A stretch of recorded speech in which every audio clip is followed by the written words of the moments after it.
As the world knows, we recently witnessed the passing of a great political leader of our time, Nelson Mandela, past president of South Africa and Nobel Peace Prize winner. This man has touched many lives and improved the conditions for many in South Africa, but every leader has a dark history and a bloody path to the top.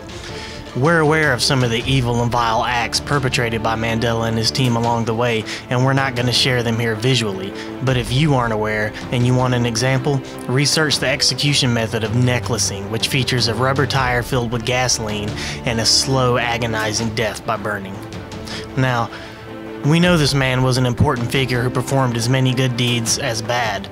One can imagine how the spiritual world reacts when someone of this caliber dies and passes from our worldly plane. While we imagine, one man actually witnessed this occur. The man hired to be the sign language interpreter for the local and global deaf community watched all of this play out over the heads of the audience. The sky cracked open and angels descended to rescue the soul of Mandela, while demons attempted to stake their claim over his bad deeds in his life.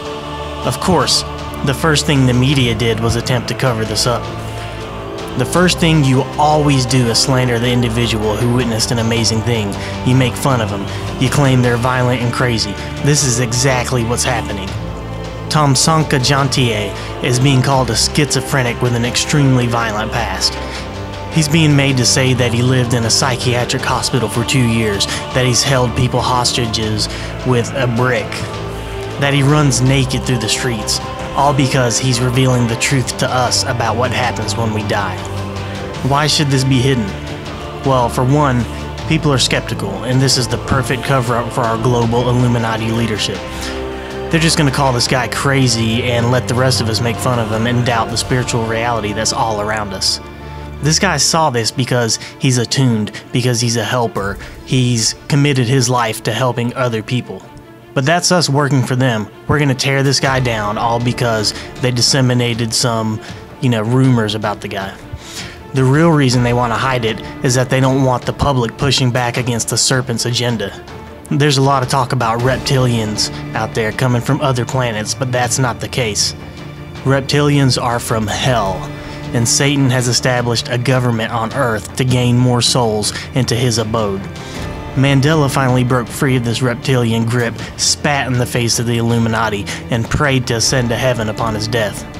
One man witnessed this spiritual battle, this transcendental struggle, and that man is Tomsanka Jantie. Of course, they want to shut him up. They want to keep him quiet. They want to devalue what he says and make him seem like he's not a worthy person to trust. This is the modus operandi of the Illuminati each time. Slander, character defamation. They did it to Julian Assange with WikiLeaks. They did it to Edward Snowden and all his NSA leaks. They've done it to Buzz Aldrin, Neil Armstrong, John Lennon, Martin Luther King. The list goes on and on. Every time you see a public figure getting smeared like this, you know it's the Illuminati agenda. Well, what we know is Tomsanka Jantie is a humanitarian. He dedicated his life to helping to death. He attuned himself spiritually, and he witnessed a great battle over the death of a great and not so great person. What I have to say is, in the face of the Illuminati, God help us all.